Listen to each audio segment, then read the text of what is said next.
할렐루야.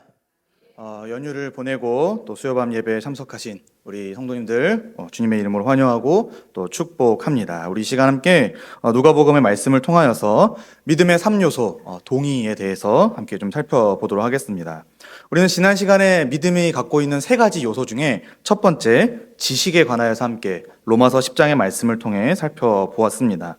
그 로마서 10장의 말씀을 보면 사도 바울이 이렇게 얘기를 하는데, 유대인들은 분명히 하나님에 대한 열심을 갖고 있었습니다. 그런데 그것이 올바른 지식을 따른 것이 아니었으므로 그들은 구원에 이르는 일, 하나님의 의를 얻는 일에 실패했다라고 사도 바울이 기록을 하고 있습니다. 이처럼 구원이라고 하는 것은 믿음으로 말미암는 것이고, 믿음은 올바른 지식에서부터 시작이 됩니다. 그리고 그 지식은 우리는 그리스도의 말씀, 곧 성경 66권에 관한 이 진리라고 우리는 말을 하게 되는 것이지요. 바로 올바르고 분명한 지식으로부터 우리의 믿음이 시작하는 것입니다. 그렇기 때문에 우리가 진리를 올바르게 아는 일, 특별히 이 성경 전체에 나타난 예수 그리스도에 관하여서 올바르게 아는 일은 너무나도 중요하지요. 우리가 성경을 통하여서 예수 그리스도를 온전하게 올바르게 알지 못한다면 우리가 참된 믿음을 갖기가 어려울 것입니다. 그런데 놀랍게도 그 지식, 그 말씀을 우리가 똑바로 알기만 한다면, 그래서 그 말씀이 갖고 있는 의미가 무엇인지를 잘 알게 되어 믿음이 시작된다면 누구든지 죄사함과 의롭다 하심을 받아 구원에 이를 것을 하나님이 성경을 통해 약속해 주셨습니다. 그렇기 때문에 우리 주 예수 그리스도에 대한 믿음을 위해서, 우리의 구원을 위해서 이 성경을 올바르게 아는 일이 필요하다라는 것을 우리가 지난 시간 함께 살펴보았습니다. 그럼 이제 두 번째 요소에 대해서 좀 살펴보고자 합니다. 우리 마음 가운데 일어나는 그 믿음의 요소, 동의입니다. 이런 거죠. 분명한 지식을 아는 게 중요한데, 그럼 그 들은 지식, 우리가 알고 있는 이 지식이 어떻게 우리 마음속에 작용을 하는가? 어떻게 내가 듣고 배운 그 말씀이 나의 마음 가운데 심겨져 내가 믿음을 갖게 되는가? 이 과정도 우리가 좀 어느 정도 알 필요가 있는데, 사실 우리 내면에서 벌어지는 일이기 때문에 이걸 칼로 혹은 가위로 뭔가를 자르듯이 딱 정확하게 말을 할 수는 없습니다. 그러나 성경이 우리에게 가르쳐주는 그런 영역들이 있으니, 또 부분들이 있으니 우리가 그 말씀들을 통하여서 우리 마음 가운데 이 말씀이 어떻게 심겨지는가, 우리가 어떻게 이 믿음을 갖고 이제 구원을 향한 그 여정을 시작하게 되는가를 좀 살펴보고자 합니다. 오늘 특별히 제가 누가복음 24장 가운데 아주 유명한 말씀, 엠마오로 가는 두 제자의 이야기를 함께 살펴보고자 하는데요. 25절부터 읽었는데 좀 맥락을 잘 이해하기 위해서 큰 덩어리로 13절부터 끝까지 한번 좀 이야기를 살펴보도록 하겠습니다. 오늘 내용은 굉장히 유명한 내용이죠. 바로 엠마오로 가던 두 제자가 이제 부활하신 예수님을 만났고, 그래서 이제 예루살렘으로 돌아가 자신들이 겪는 일을 제자들에게 전해주는 그런 큰 이야기로 구성되어 있습니다. 누가복음 이 사건과 똑같은 이제 사건을 다룬 마가복음 16장 12절과 13절에는 이 사건이 아주 간단하게 기록되어 있습니다. 읽어보면은 12절에 그 후에 그들 중 두 사람이 걸어서 시골로 갈 때에 예수께서 다른 모양으로 그들에게 나타나시니 두 사람이 가서 남은 제자들에게 알리었으되 역시 믿지 아니하니라, 이렇게 되어 있죠. 그러니까 마가는 이 사건을 굉장히 짧게 기록을 합니다. 근데 누가는 길게 설명을 하죠. 아마 어떤 목적이 있는 것 같습니다. 그래서 우리는 이 긴 사건을 함께 살펴보면서 하나님이 오늘 우리 가운데 주시는 은혜가 무엇이고 또 우리가 알기를 원하시는 그 뜻이 무엇인지를 함께 발견해 보고자 합니다. 13절에 보시면은 그날에 그들 중 둘이 이렇게 시작을 하죠. 여기 그날이라고 하는 거는 누가복음 24장 1절에 기록된 안식 후 첫날을 가리킵니다.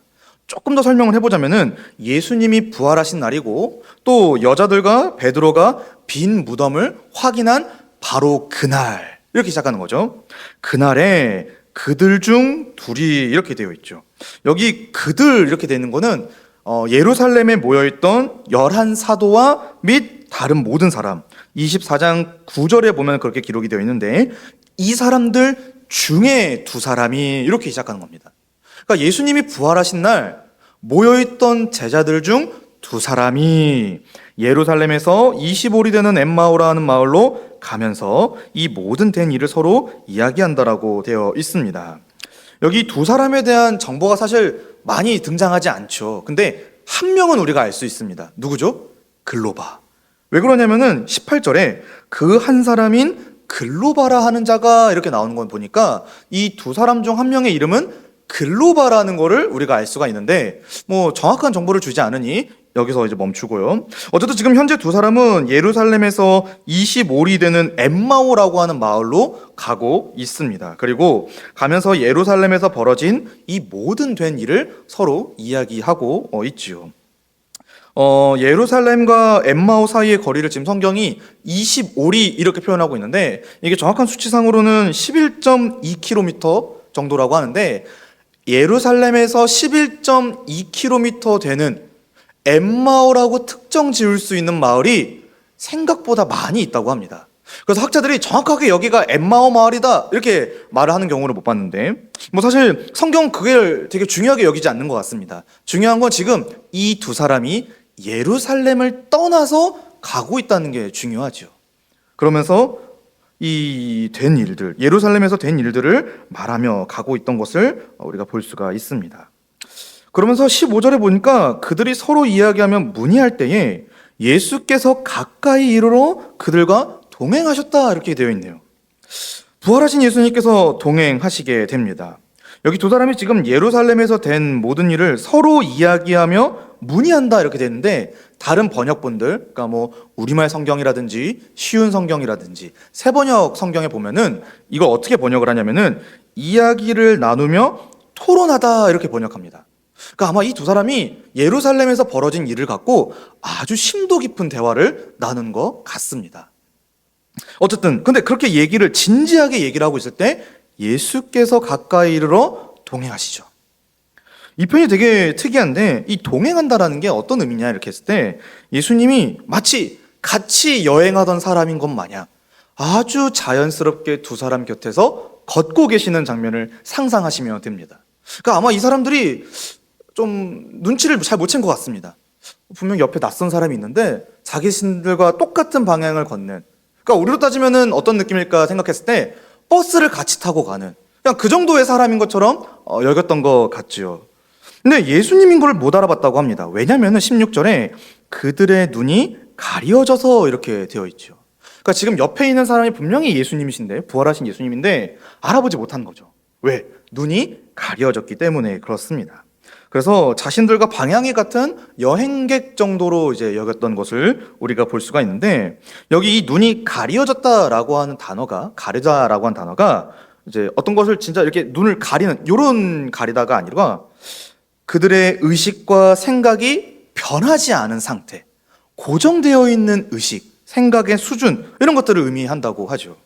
그러니까 지금 이 사람들의 생각과 수준과 그리고 마음으로부터 이 믿는 바의 어떤 그런 정도가 이전과 지금이나 똑같다, 이런 얘기를 하고 있는 것이죠. 그래서 옆에 예수님이, 부활하신 예수님이 이렇게 계신데도 못 알아봤다라고 성경이 묘사를 하고 있습니다. 그러면서 예수님께서 17절에 물어보시죠. 너희가 길 가면서 서로 주고받고 하는 이야기가 무엇이냐? 그러니까 두 사람이 슬픈 빛을 띠고 머물러 서게 됩니다.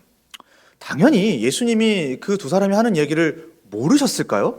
아셨겠죠. 근데도 지금 이 예수님께서 그들에게 무슨 얘기를 하고 있었냐 이렇게 물어보시는 거는 어떤 목적이 있었기 때문이라고 우리는 생각할 수밖에 없습니다. 그게 뭘까? 바로 그들로 하여금 어떤 진리를 깨닫게 하시기 위함인 것이죠. 그래서 이 목적을 이루기 위해서 먼저 두 사람이 갖고 있던 이해, 그들이 어떻게 생각하고 어떻게 지금 마음에 품고 있는지를 밖으로 꺼내어 보시는 것입니다. 어떤 일이냐 이렇게 물어보고 그러시죠.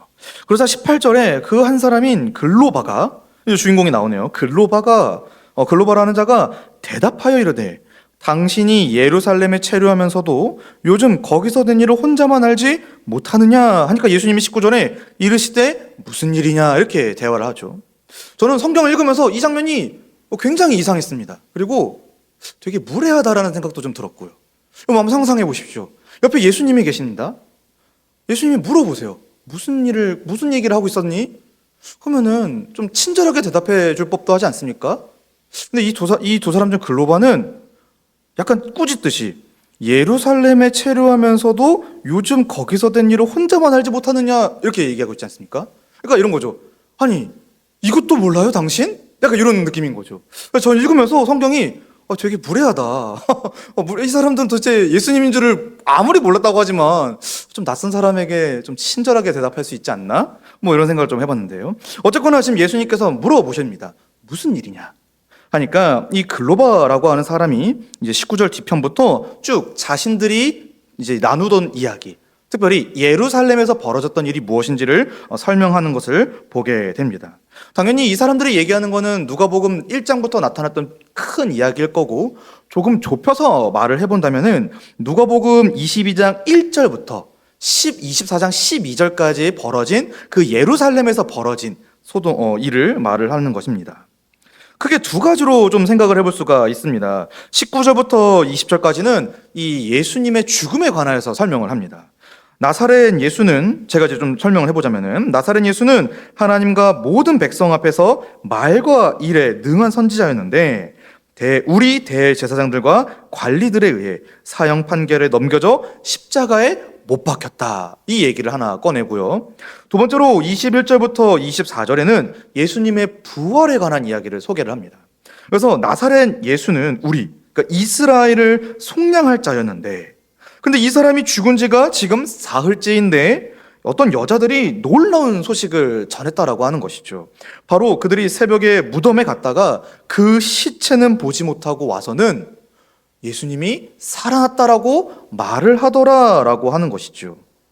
그렇게 말을 하는 천사들의 나타남을 보았다 이렇게 얘기를 하고요. 심지어 두어 사람이 무덤에 가서 과연 여자들이 말한 바와 같음을 확인하는데, 근데 정작 그들이 이 부활하신 예수를 보지 못하였더라 이렇게 지금 예수님께 말을 해주고 있습니다. 좀 이상하지 않습니까? 당사자의 일을 얘기하니까. 어쨌든 그렇게 얘기를 하는 것이죠. 여기서 우리는 이를 통해서 지금 이 두 사람이 왜 슬픈 빛을 띠며 예루살렘을 떠나 엠마오로 가는지를 알 수가 있습니다. 이 대화를 통해서요. 사실 이 나사렛 예수는요, 그 두 사람뿐만이 아니라 제자들이, 또 그를 따르던 모든 사람들이, 아니 이스라엘 전체가 기대하던 구원자였죠. 특별히 이 글로바가 말하는 걸 보니까 하나님과 모든 백성 앞에서 말과 일에 능한 선지자라고 여겨졌으니 그래서 큰 일을 할 줄을 알았는데 어떻습니까? 허무하게 죽임을 당한 겁니다. 심지어 우리 종교 지도자들이었던 대제사장들과 또 그런 여러 사람들이 그를 십자가에 못 박아 죽게 한 것입니다. 심지어 그를 따르던 자들 중에서는 그가 부활했다라고 말하는 사람들이 몇 명 있는데 결정적인 증거를 제시하지 못했죠. 심지어 직접 부활한 예수님을 목격한 것도 아니었습니다. 그런데 부활하셨다 이렇게 얘기를 하니까 이 사람들은 어떤 생각을 하는 겁니까? 마음에 큰 낙심이 생기는 것이죠. 우리가 기대했던 사람이 죽었고 부활했다고는 하나 누구도 증거를 대지 못하는 이런 상황 가운데 이 두 사람은 어떤 마음이었겠습니까? 크게 마음에 낙심을 했던 것 같습니다. 그렇기 때문에 그들은 더 이상 이 예루살렘에 머물러 있을 필요가 없었죠. 오히려 그곳에 있다가는 나사렛 예수를 따르던 자라고 하는 이 낙인이 찍혀 사람들로부터 조롱과 비난을 받았을지도 모르겠습니다. 그러니까 그들은 이 예루살렘을 좀 황급히 떠나가고 있는 것이지요. 그러니까 예수님께서 무슨 일이냐라고 물어봤을 때 슬픈 빛을 띌 수밖에 없던 것입니다. 이제 25절부터 우리가 읽은 말씀이 등장을 하죠. 여기서 예수님께서 이 두 사람을 꾸짖으십니다. 25절부터 26절을 보시면은 이르시되 미련하고 선지자들이 말한 모든 것을 마음에 더디 믿는 자들이여 그리스도가 이런 고난을 받고 자기의 영광에 들어가야 할 것이 아니냐 하시고 이렇게 얘기하시죠. 예, 지금 예수님께서 이 두 사람을 미련하다라고 책망하십니다. 그리고 선지자들이 말한 모든 것을 마음에 더디 믿었도다 이렇게 말씀을 하시죠. 지금 이 두 사람이 얘기하고 있던 것이 무엇입니까? 바로 예루살렘에서 벌어진 나사렛 예수의 일입니다. 즉 그리스도께서 십자가에 달려 죽으시고 부활하셨다라고 하는 그 이야기를 다루고 있는데, 근데 예수님은 그걸 뭐라고 설명하시는 거냐면은 그리스도로서 선지자들이 예언한 대로 나는 죽었고 다시 살아났다. 근데 그걸 왜 깨닫지 못하느냐? 미련하고 마음에 더디 믿는 자들이여. 이렇게 책망을 하고 계신 것이죠. 사실 이 예수님의 죽음과 부활에 관해서는 이스라엘 역사에서 수도 없이 하나님께서 계시해 주셨습니다. 특별히 포로 후기에는 아예 선지자들을 보내셔서 노골적으로 메시아가 올 거다, 메시아가 장차 죽고 살아나 이 이스라엘을 다시금 회복시킬 거다라고 하는 메시지를 말씀해 주셨지요. 그러니까 결국 예수님은 구약 성경에 그 선지자들을 통하여서 자기에 관한 소식이 이렇게 선명하게 주어졌는데, 풍성하게 계시가 되었는데, 왜 이걸, 심지어 너희는 지금 어떤 자들이냐? 예루살렘에서 벌어진 그 일을 보았지 않았느냐? 왜 깨닫거나 믿지 못하느냐? 하는 그런 마음 가운데서 예수님은 두 사람을 꾸짖으신 것입니다. 이처럼 현재 두 사람은 선지자들이 말한 모든 것의 내용을 정확히 알지 못했습니다. 특히 그들은 예수님께서 죽은 것에만 너무 관심을 갖고 집중한 나머지 슬픈 기색을 띄었죠. 죽음만 바라보고 그 뒤에 있는 부활까지를 보지 못한 것입니다. 그러나 선지자들은 그가 죽으실 뿐만이 아니라 다시 살아나실 것을 또한 예언을 했습니다. 심지어 예수님 자신께서는 어떻습니까? 3번이나 무려 강조를 하셨죠. 예루살렘에 올라가시는 그 길목에서 제자들에게 나는 죽고 나는 다시 살아날 거야, 이걸 무려 3번이나 말씀하시지 않았습니까? 근데 이 사람들은 지금 못 믿었던 것이죠. 이걸 전혀 깨닫지 못했던 것입니다.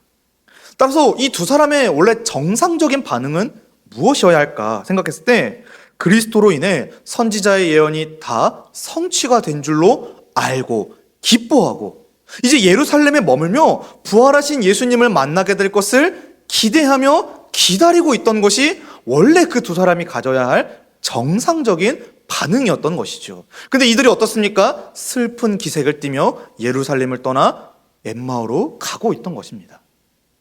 어쩌면 이 장면을 우리가 좀 먼 관점에서 본다면 믿음을 떠나 이 진리를 떠나서 다른 길로 가고 있던 자들을 우리 주님께서 붙잡아 주시는 그런 장면으로도 우리가 이해해 볼 수 있지 않을까 생각이 듭니다.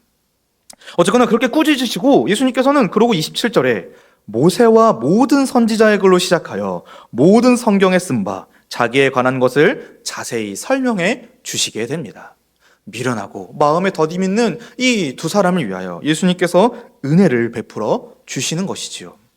여기 예수님이 설명하셨다라는 걸 좀 자세히 볼 필요가 있는데, 뭘 설명하셨는가? 모세와 모든 선지자의 글로 시작하여 모든 성경에 쓴 바, 이렇게 돼 있죠. 그러니까 우리로 따지면 구약 39권 전체를 갖고 자기에 관하는 것을 설명하신 겁니다.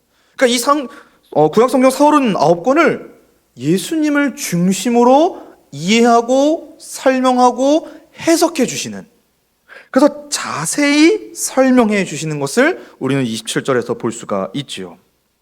예수님은 구약 성경 전체를 예수님을 중심으로 자세히 설명하셨습니다. 아마도 이 두 사람이 잘 이해하여 미련하고 마음에 더디 믿지 못하도록 빠짐없이 충분히 설명하신 것 같습니다.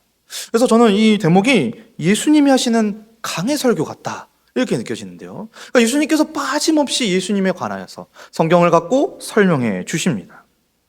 그러다 28절부터는 또 장면이 바뀌는데, 그들이 가는 마을에 가까이 가매 예수는 더 가려 하는 것 같이 하시니 그들이 강권하여 이르되 우리와 함께 유하사이다, 때가 저물어가고 날이 이미 기울었나이다 하니 이에 그들과 함께 유하러 들어가시니라.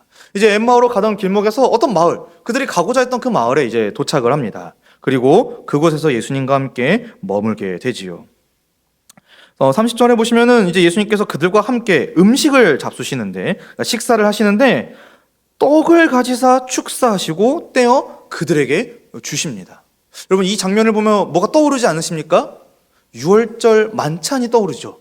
물론 지금 이 장면은 그 만찬의 장면은 아니지만 마치 그런 것과 흡사하게 예수님을 떡을 갖고 축사하시고 또 제자들에게 나누어 주십니다.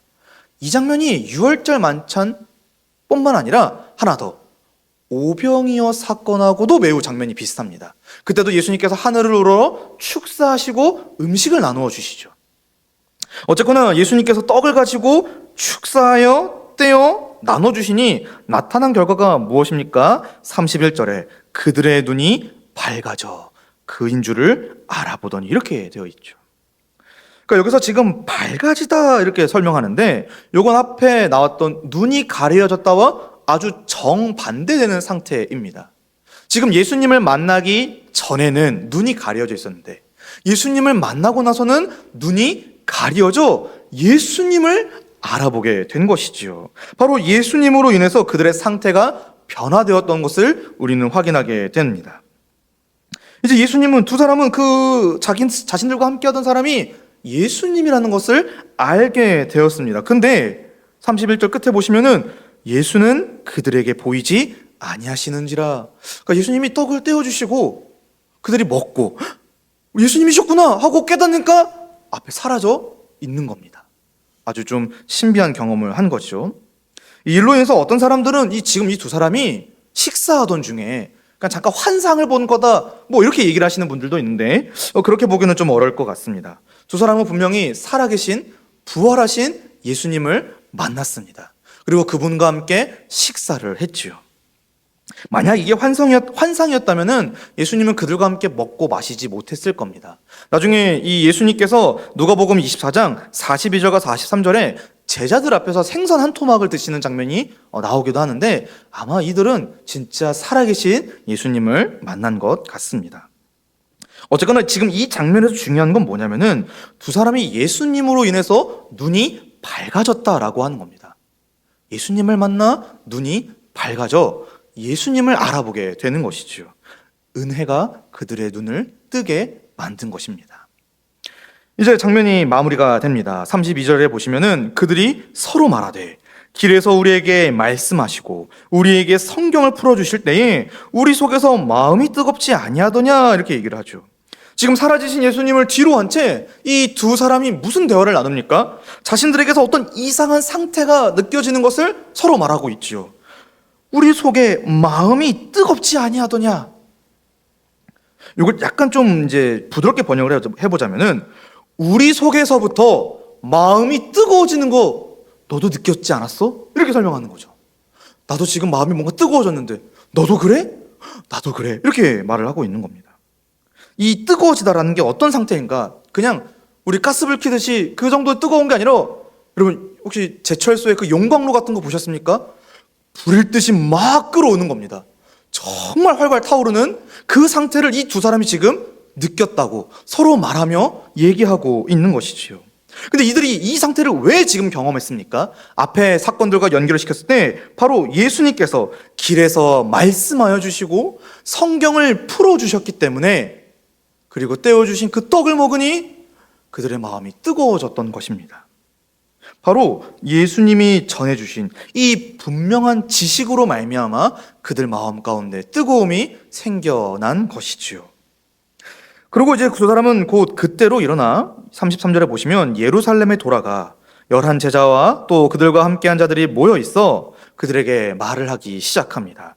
34절에 주께서 과연 살아나시고 시몬에게 보이셨다. 35절에 두 사람도 길에서 된 일과 예수께서 떡을 떼심으로 자기들에게 알려주신 것을 말하더라. 이렇게 하면서 이 이야기가 끝나게 됩니다. 아마도 그들은 몹시 흥분한 상태였을 겁니다. 저도 그랬을 것 같아요. 부활하신 예수님을 만났다고. 그래서 그분과 함께 뭔가 대화도 나누고 그분이 떼어주시는 떡도 먹고 아니 흥분되는 경험이지 않았겠습니까? 그래서 얼른 말해주고 싶었을 정도로 다급하게 예루살렘으로 돌아갔을 것 같습니다.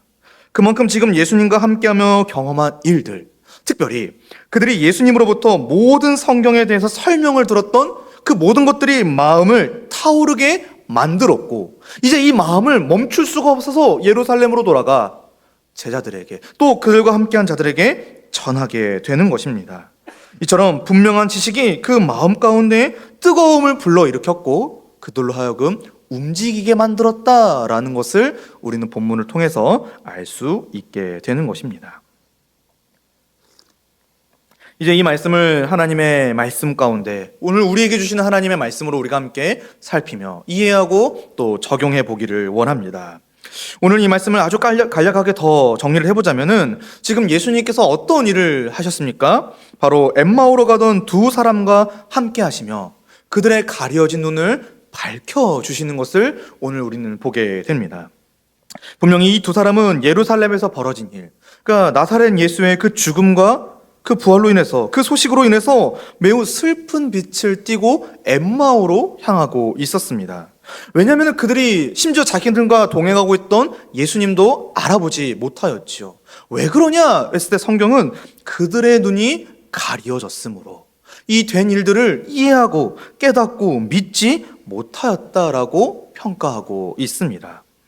이때 예수님께서 그들을 어떻게 도우십니까? 그들 가운데 어떤 은혜를 베풀어 주십니까? 먼저는 그들과 동행하여 주시죠. 그리고 미련하고 마음에 더디 믿는 그들을 위하여서 모든 성경에 쓴 바 자기에 관한 것을 자세히 설명해 주셨습니다. 그리고 그들과 함께 유하시며 떡을 떼어 눈을 밝혀 주셨지요. 그 결과 어떤 일이 벌어졌습니까? 드디어 그 미련하고 마음에 더디 믿었던 그들이 눈이 밝아져 예수님을 알아보게 되었습니다.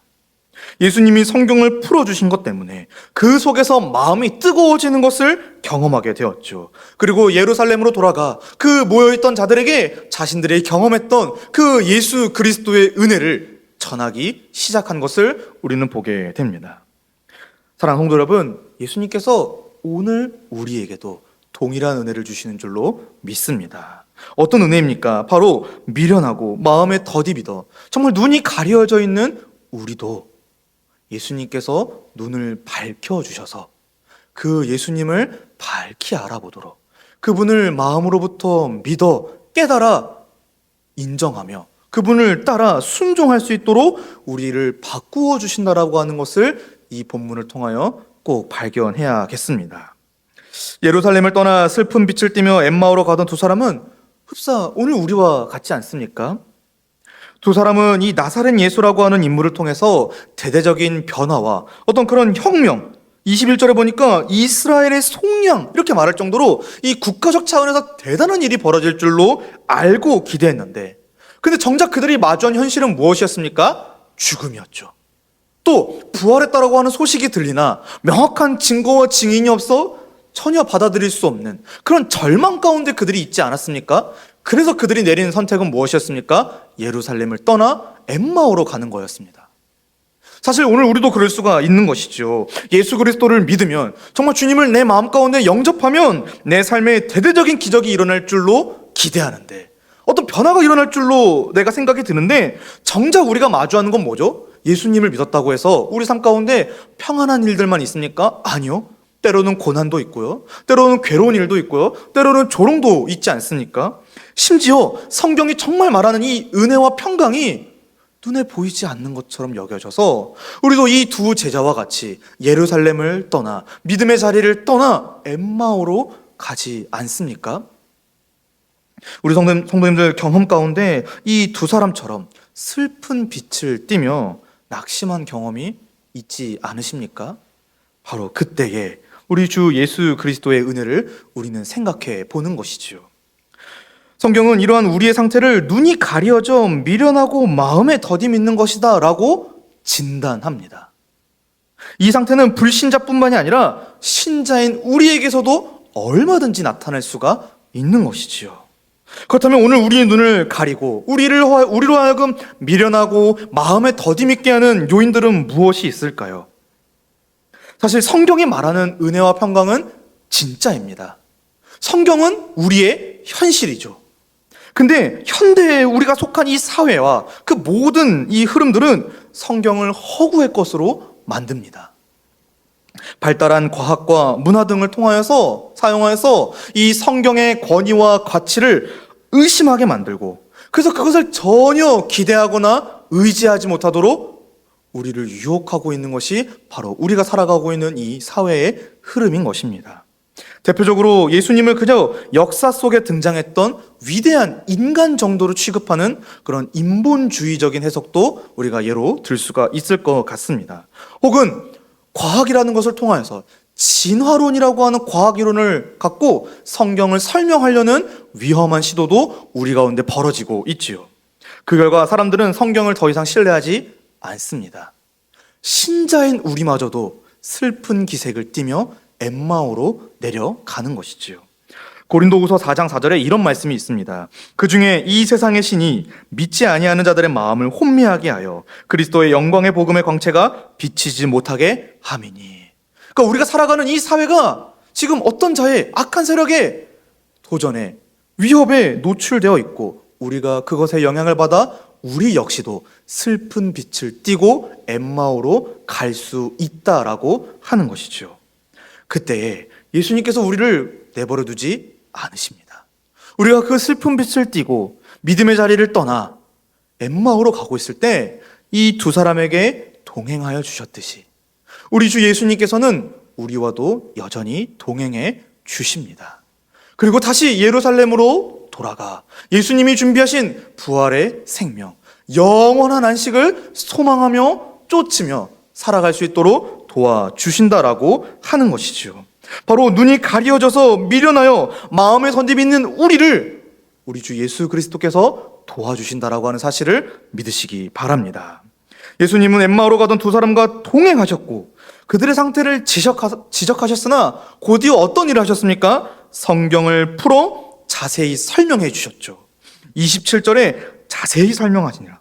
32절에 말씀하시고 성경을 풀어주실 때에, 그러니까 예수님이 우리가 미련하여 마음에 더디 들 때 어떤 일을 하십니까? 성경을 풀어주십니다. 진리를 우리 가운데 풀어주시는 것이지요. 모세와 모든 선지자의 글에 있는 그 모든 자기에 관한 내용을 우리 가운데 빠짐없이 충분하게 깨닫도록 철저하게 가르쳐 선명히 알도록 도와주시는 분이 바로 예수님입니다. 이처럼 예수님은 눈이 가려져서 미련하여 마음에 더디 있는 오늘 우리와 동행하여 주십니다. 그리고 이 은혜를 지금도 베풀고 계십니다. 어떻게 말입니까? 바로 성령으로 우리와 함께 하시면서 동행하시면서 우리로 하여금 모든 성경에 기록된 자기에 관한 사실들을 이해하고 깨달아 믿도록 도와주신다라고 하는 것이 바로 성경의 가르침인 것입니다. 비록 예수님은요 승천하셔서 지금 우리와 물리적으로, 그러니까 몸 대 몸으로 가까이 계시지는 않습니다. 하지만 예수님이 어떤 은혜를 남겨주셨냐? 바로 자기에 관한 기록을 성경 66권에 다 충분히 아주 선명하게 남겨주셨습니다. 그리고 이걸 읽고 배우는 우리 가운데에는 성령을 보내요. 이게 무슨 뜻인지, 이게 어떤 의미인지, 이게 나에게 어떻게 유익한 일인지를 다 깨달아 믿도록 도와주신다라고 하는 것이죠. 그렇다면 성령은 어떤 분이십니까? 바로 하나님의 영이요, 그리스도의 영이요, 진리의 영이십니다. 그렇기 때문에 하나님의 큰 뜻을 잘 알고 계시고 예수 그리스도에 관한 모든 것도 알고 계셔서 우리로 하여금 진리로 인도하시는 분이 바로 성령님이십니다. 그 성령께서 지금 우리와 함께 하신다는 사실을 믿으시기 바랍니다. 그런데 성령은요 눈에 보이지 않지 않습니까? 그럼 그분이 역사하시는 걸 우리는 뭘로 확인할 것이죠? 어떻게 확인할 수 있죠? 그래서 교회가 있는 겁니다. 교회 안에서 말씀이 선포되어지고 말씀이 가르쳐지고 말씀을 배우는 이 모든 자리가 열릴 때 우리는 알게 되는 것이지요. 아, 성령이 우리와 함께 하시는구나. 주 예수 그리스도께서 성령으로 우리 가운데에 우리의 미련하고 마음에 더디 있는 이 상태, 눈이 가려진 것을 도와주시는구나. 바로 교회를 통하여서 이 은혜를 확인하게 되는 것입니다. 성령은요 예수 그리스도의 몸된 이 교회 안에서 더 적극적으로 활동하시는 분이십니다. 어떻게 그런 일을 하십니까? 바로 말씀을 다루는 직분, 목사와 장로를 통하여서 그 일들을 모든 성도에게 하나님의 말씀을 가르치시고 말씀을 듣는 우리 성도들의 마음을 어떻게 하십니까? 부드럽게 하여 그 말씀을 잘 받아 예수님이 비유하신 것처럼 30배, 60배, 100배의 결실을 맺게 하시는 분이 바로 성령 하나님이신 것이지요. 더욱이 주님께서는 그렇게 눈에 보이지 않는 일뿐만이 아니라 눈에 보이는 일, 바로 성찬과 세례와 같은 우리 눈에 보이는 그 일들을 통하여서도 말씀의 은혜가 무엇인지를 알도록 다 준비해 주셨습니다. 그리고 우리로 하여금 그 은혜의 자리에 초대해 주시는 것이지요. 그러니 우리가 성령의 역사를, 우리 주 예수 그리스도의 성경을 풀어주시는 그 은혜를 전혀 믿지 못할 이유가 없다라고 하는 것입니다.